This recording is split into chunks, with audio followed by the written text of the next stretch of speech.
রাত 11টা-12টার দিকে আমাকে ফোন করতো, যারা আমাকে নর্মালি এরকম সময় ফোন করে না। তো তারা যখন আমাকে ফোন করতো দেখতাম উনি কথা বলছে, তখন আমি রাগ করতাম যে কেন ফোন ধরে দিলাম।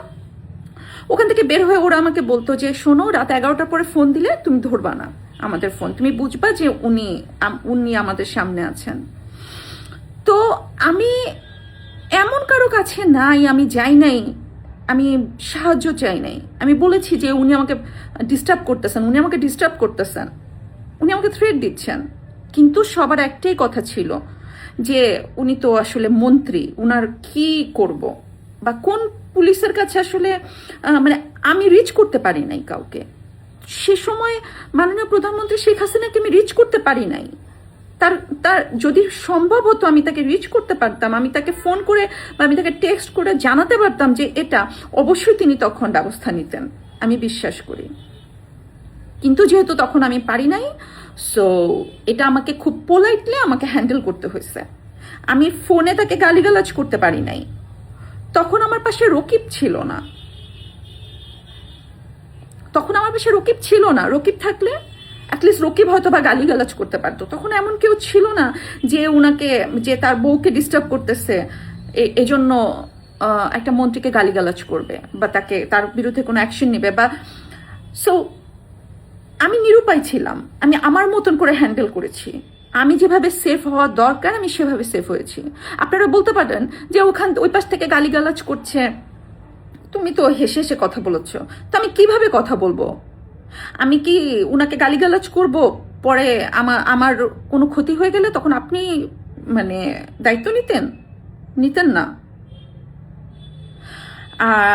আমার মনে হয় যে আমি তারপরে যতটুকু শুনেছি, খবর পেয়েছি যে আমাদের ফিল্ম ইন্ডাস্ট্রি বলেন, নিউজ প্রেজেন্টার যারা আছেন, সিঙ্গার আছেন, এমন অনেকে আছেন, অসংখ্য নারীরা তাকে দ্বারা বুলিং হয়েছে।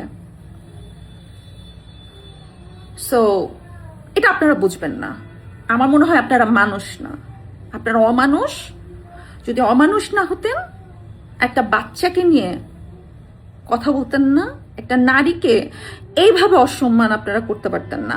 রাজনীতি এটা ডিফারেন্ট বিষয়, রাজনৈতিক বিষয়ে কথা বলাটা এটা কিন্তু পুরাটাই ডিফারেন্ট বিষয়। আপনি একটা মেয়ের চরিত্র নিয়ে কথা বলতেছেন যেটা আপনি জানেন না।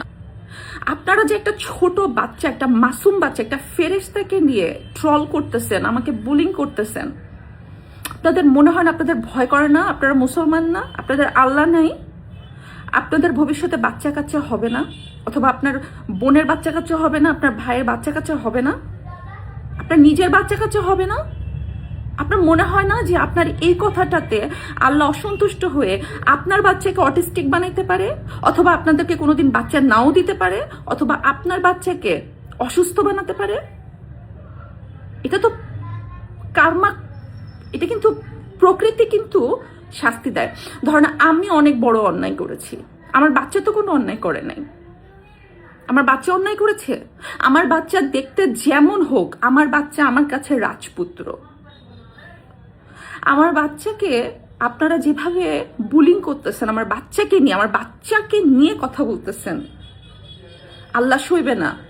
এটা কিন্তু একটা নায়িকা না, একটা মা আপনাদেরকে অভিশাপ দিচ্ছি। অভিশাপ দিতে হয় না, কিন্তু অভিশাপ না মন থেকে চলে আসে। যে সমস্ত মানুষ আপনারা আমার বাচ্চাকে নিয়ে কথা বলছেন, তাদের সবার বাচ্চাদেরকে আল্লাহ যাতে সুস্থ হিসেবে দুনিয়াতে পাঠায়। তা নাহলে আপনাদের যে মানসিকতা,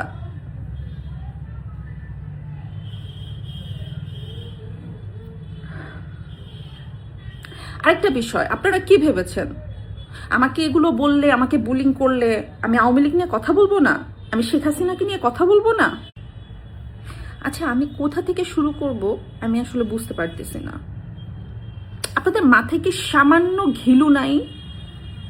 সামান্যতম আপনারা চিন্তা করে দেখেন না? একটা জিনিস যখন আপনারা শোনেন বা একটা জিনিস যখন দেখেন, আপনাদের বিবেক কাজ করে না যে আপনারা একটা মেয়েকে কি বলবেন, কোন ভাষা ইউজ করবেন, এবং এর পরিবর্তে কার্মা হিসেবে আপনাদের জন্য কি আসবে? আপনারা একটু ভাবেন না? একটা অডিও কল যেটাতে স্পষ্টভাবে অপর পাশের লোকটা বলছে যে ও তো আমার ফোন ধরবে না, এবং সে আমাকে কল করে নাই, অন্য একজনের ফোনে ফোন করেছে। তার মানে আপনারা কি এটুকু বোঝেন না যে আমি তার ফোন ধরি না, বা আমাকে আমার ফোনে সে রিচ করতে পারে না? আমি যে তার সাথে কথা বলি না এবং আমাকে যে সে রিচ করতে পারে না, এই জন্যই তো সে অন্য একজনকে ফোন করে আমার সাথে কথা বলেছে, বিকজ সে আমাকে রিচ করতে পারে না। আমি লিটারেলি তাকে কলে ব্লক করে রেখেছিলাম। সেই স্পষ্টভাবে বলতেছে যে ও তো আমার ফোন ধরবে না, সেই স্পষ্টভাবে বলছে যে আমি র্যাব পাঠাবো, এনএসআই পাঠাবো, ডিজিএফআই পাঠাবো। কেন পাঠাবে? আমার সাথে যদি তার কুলুকুলু সম্পর্ক থাকতো তাহলে আমাকে বলতো এই মাহি, বা আমাকে ফোনও করতো না, আমাকে টেক্সট করতো, আমি তো দৌড় দিতাম। সে আমাকে লিটারেলি মানে বলতেছে যে পুলিশ পাঠাবে, র্যাব পাঠাবে। তার মানে আমি কি পরিমাণে তাকে ইগনোর করছি যে আমাকে এগুলো পাঠায় তাকে নিতে হবে। আপনারা এটা বুঝেন না? আমি ওই সময়ে আমি যাদেরকে চিনি, যারা পাওয়ারফুল ছিলেন, যারা মানে আমাকে হেল্প করতে পারতেন, আমি প্রত্যেকটা মানুষকে বলেছি যে উনি আমাকে ডিস্টার্ব করছেন, উনি আমাকে ফোন করে এগুলো বলছেন, ওইটা বলছেন, এভাবে থ্রেট দিচ্ছেন।